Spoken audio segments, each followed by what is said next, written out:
விருதுநகர் மாவட்டத்திலே பேசுகின்ற பொழுதும் சரி, பல்வேறு நிகழ்ச்சியில் கலந்து கொண்டு திரு ஸ்டாலின் அவர்கள் பேசும்போதும் சரி, எடப்பாடி பழனிசாமியுடைய ஆட்சியிலே எந்த திட்டமும் நிறைவேற்றப்படவில்லை என்ற ஒரு தவறான கருத்தை தெரிவித்துக் கொண்டிருக்கின்றார்.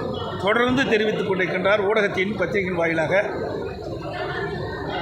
இந்த கோயம்புத்தூர் மாவட்டத்தில் மட்டும் அனைத்து இந்திய அண்ணா திராவிட முன்னேற்ற கழக ஆட்சியில் கொண்டு வரப்பட்டு நிறைவேற்றப்பட்ட திட்டங்கள் சிலவற்றை இந்த நேரத்திலே குறிப்பிடுவது பொருத்தமாக இருக்கும் என்று நான் கருதுகின்றேன். அரசு மருத்துவக் கல்லூரி மருத்துவமனையில் 100ஆண்டு விழா கட்டிடம் 290 கோடி ரூபாயில் அதிமுக ஆட்சி தான் கொண்டு வந்திருக்கிறோம். 253 கோடி மதிப்பீட்டில் ராமநாதபுரத்தில் உயர்மட்ட மேம்பாலம் அமைக்கப்பட்டது. 230 கோடி ரூபாய் மதிப்பீட்டில் நொய்யல் ஆறு புனரமைக்கப்பட்டது. 194 கோடி மதிப்பீட்டில் காந்திபுரம் 2 அடுக்கு மேம்பாலம் அமைக்கப்பட்டது. சுமார் 415 கோடி மதிப்பீட்டில் ஈச்சனாரி முதல் பொள்ளாச்சி வரை 4 வழிச்சாலை அமைப்பதற்கு அதிமுக அரசு நடவடிக்கை எடுக்கப்பட்டது. தொண்டாமுத்தூர், பொள்ளாச்சி, மேட்டுப்பாளையம், புளியங்குளம், பல்லடம், அவனாசி இந்த 6 இடங்களில் 6 புதிய அரசு கலை மற்றும் அறிவியல் கல்லூரி கொண்டு வந்து அங்கு இருக்கின்ற ஏழை எளிய மாணவர்கள் குறைந்த கட்டணத்தில் பட்டப்படிப்பு படிக்கக்கூடிய சூழ்நிலையை உருவாக்கி தந்ததும் அதிமுக அரசு. பாலக்காடு, மேட்டுப்பாளையம், அவனாசி மற்றும் திருச்சிரோடு சாலை 4 வழிச்சாலைகளாக மேம்பாடு செய்யப்பட்டது. ரூபாய் 66 கோடி கவுண்டம்பாளையம், ரூபாய் 41 கோடியில் காரமடை, ரூபாய் 25 கோடியில் போத்தனூர், ரூபாய் 18 கோடி ரூபாயில் ஈச்சனாரி ஆகிய பதில் மேம்பாலம் அமைக்கப்பட்டது. சுமார் 59 கோடி மதிப்பீட்டில் இருகூர் முதல் போத்தனூர் மற்றும் இருகூர் முதல் பீலம் நிலையங்களுக்கு இடையே ரயில்வே கடவு குறுக்கே உயர்மட்ட மேம்பாலம் அமைக்கப்பட்டது. ரூபாய் 3650 கோடி மதிப்பீட்டில் பொள்ளாச்சி திண்டுக்கல் வரை தேசிய நெடுஞ்சாலை திட்டம் அதிமுக அரசால் கொண்டு வரப்பட்டு தற்போது நிறைவேற்றப்படுகின்ற சூழல் இருக்கின்றது. ரூபாய் 131 கோடி மதிப்பீட்டில் தொண்டாமுத்தூர் ஒன்றிய பகுதியில் பவானி ஆற்றிலிருந்து கூட்டுக்குடி திட்டம் கொடுக்கப்பட்டது. ரூபாய் 550 கோடியில் குறிச்சி குனியமுத்தூரில் பாதாள சாக்கடை திட்டம் கொண்டு வரப்பட்டது. ரூபாய் 195 கோடியில் குறிச்சி குனியமுத்தூரில் குடிநீர் திட்ட பணிகள் நிறைவேற்றப்பட்டிருந்தது. இப்படி அதிமுக ஆட்சியில் நிறைவேற்றப்பட்ட திட்டங்கள், அதிமுக ஆட்சியில் கொண்டு வரப்பட்டு நிறைவேற்றப்பட்ட திட்டங்களை திரு ஸ்டாலின் தலைமை கொண்ட அரசாங்கம் ஸ்டிக்கர் ஒட்டி திறக்கப்பட்ட திட்டங்கள். ரூபாய் 750 கோடி மதிப்பீட்டில் பில்லூர் 3வது கூட்டுக்குடி திட்டம் திரு உதயநிதி அமைச்சர் அவர்கள் 11/2/2024 திறக்கப்பட்டிருக்கிறார். இந்த திட்டம் அதிமுக ஆட்சியில் கொண்டு வரப்பட்ட திட்டம். ரூபாய் 479 கோடி மதிப்பீட்டில் ஆத்துப்பாலம் உக்குடம் வரை மேம்பால பணி அதிமுக ஆட்சியில் கொண்டு வரப்பட்டு திமுக ஆட்சியில் திறக்கப்பட்டது.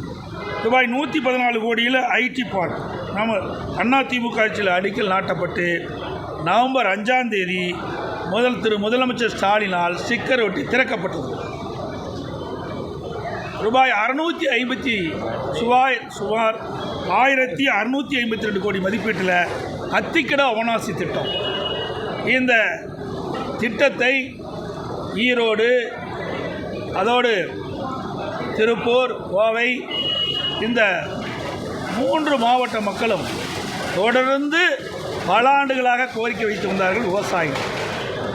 இந்த அத்திக்கட அவனாசி திட்டத்தை நிறைவேற்ற வேண்டும். இப்படி நிறைவேற்றுகின்ற பொழுது பல்வேறு ஏரிகள், குளங்கள் நிரப்பப்பட்டு நிலத்தடி நீர் உயர்ந்து விவசாயிகளுக்கு தேவையான நீர் கிடைக்கும், குடிநீர் பிரச்சனை நீக்கப்படும் என்ற நீண்டகால கோரிக்கையை அதிமுக அரசு ஏற்று இந்த திட்டத்தையும் கொண்டு வந்து நானே நேரடியாக வந்து அடிக்கல் நாட்டப்பட்டு அந்த பணி வேகமாக துரிதமாக நடைபெற்று கொண்டிருந்தது. கிட்டத்தட்ட 85% பணிகள் முடிவு பெற்ற நிலையில் ஆட்சி மாற்றம் ஏற்பட்டது. திராவிட முன்னேற்ற கழகம் ஆட்சிக்கு வந்த பிறகு கிட்டத்தட்ட 32 மாத காலம் இது கிடப்பில் போட்டிருந்தாங்க. பிறகு பல முறை சட்டமன்றத்தில் பேசணும். இங்கே இருக்கின்ற முன்னாள் அமைச்சர்கள், சட்டமன்ற உறுப்பினர்கள் தொடர்ந்து வலியுறுத்தினாங்க. நானும் சட்டமன்றத்தில் வலியுறுத்தினேன். அதன் பேரில் வந்து அந்த திட்டத்தை திறந்தாங்க. இன்னும் அந்த திட்டம் முழுமை பெறலை. அதோட அதிமுக ஆட்சியில் கொண்டு வரப்பட்ட திட்டம் என்ற காரணத்திற்காகவே இன்றைக்கு பல திட்டங்கள் ஆமை வேகத்தில் இன்றைக்கி இந்த திமுக ஆட்சியில் நடந்து கொண்டிருக்கின்றன. இன்றைக்கி பார்த்தீங்கன்னா இந்த மேம்பாலம் கிட்டத்தட்ட சுமார் 1650 கோடி ரூபாய் திட்டத்தில் உயர்மட்ட மேம்பாலம், தமிழ்நாட்டிலேயே அதிக தூரமுள்ள மேம்பாலம், சுமார் 10.1 கிலோமீட்டர் தூரமுள்ள உயர்மட்ட மேம்பாலம் கட்டுவதற்கு அடிக்கல் நாட்டப்பட்டு பணிகள் துவங்கப்பட்டு வேகமாக துரிதமாக நடைபெற்று வந்தது. கிட்டத்தட்ட 80% பணிகள் நிறைவு பெற்றிருந்ததெல்லாம் அதிமுக ஆட்சியில். அது கிட்டத்தட்ட பார்த்திங்கன்னா உப்புளிப்பாளையம் முதல் ஏர்போர்ட் வின்ஸ் வரை, கோல்டு வின்ஸ் வரை அந்த உயர்மட்ட பாலம் அமைக்கின்ற பணி நடைபெற்றது. அந்த பணியும் இந்த ஆட்சியாளர்களால் முழுமையாக நிறைவேற்றப்படவில்லை. ஆமை வேகத்தில் நடைபெற்றுக் கொண்டிருக்கின்றது. வேண்டுமென்றே திட்டமிட்டு முழுக்க அதிமுக ஆட்சியில் கொண்டு வரப்பட்ட திட்டம் என்பதற்காகவே இந்த திட்டத்தை முடக்கி வைத்திருக்கின்றார்கள். அதோடு இங்கே இருக்கின்ற விவசாயிகள் அத்திக்கடை அவனாசி திட்டத்தில் இன்னும் பல இடங்கள் விடுபட்டு போய்விட்டன. அதையும் சேர்த்து புதிய திட்டத்தை அறிவிக்க வேண்டும் என்று வேண்டுகோள் விடுத்த அடிப்படையில் அப்பொழுது அமைச்சராக இருந்த வேலுமணி அவர்களும் இங்கே இருக்கின்ற சட்டமன்ற உறுப்பினர்களும் வேண்டுகோள் வைத்தார்கள். அவர்களுடைய வேண்டுகோளை ஏற்று அதிமுக அரசாங்கம் அத்திக்கடை அவனாசி திட்டம் 2 அதை செயல்படுத்துவதற்காக விரிவான திட்ட அறிக்கைகளும் தயாரிக்கப்பட்டு அந்த பணிகள் துவங்குகின்ற நேரத்தில் ஆட்சி மாற்றம் ஏற்பட்டது. அதையும் கிடப்பில் போட்டாங்க. கோவை மெட்ரோ ரயில் திட்டம் அதிமுக ஆட்சி இருக்கின்ற பொழுது கொண்டு வரப்பட்ட திட்டம். இந்த கோவை மாநகர் மக்கள் கோவை மாநகரம் வளர்கின்ற மாநகரம், போக்குவரத்து நெரிசல் அதிகமாக இருக்கின்ற காரணத்தினாலே இந்த போக்குவரத்து நெரிசல் இல்லாத ஒரு சூழ்நிலை உருவாக்க வேண்டும்.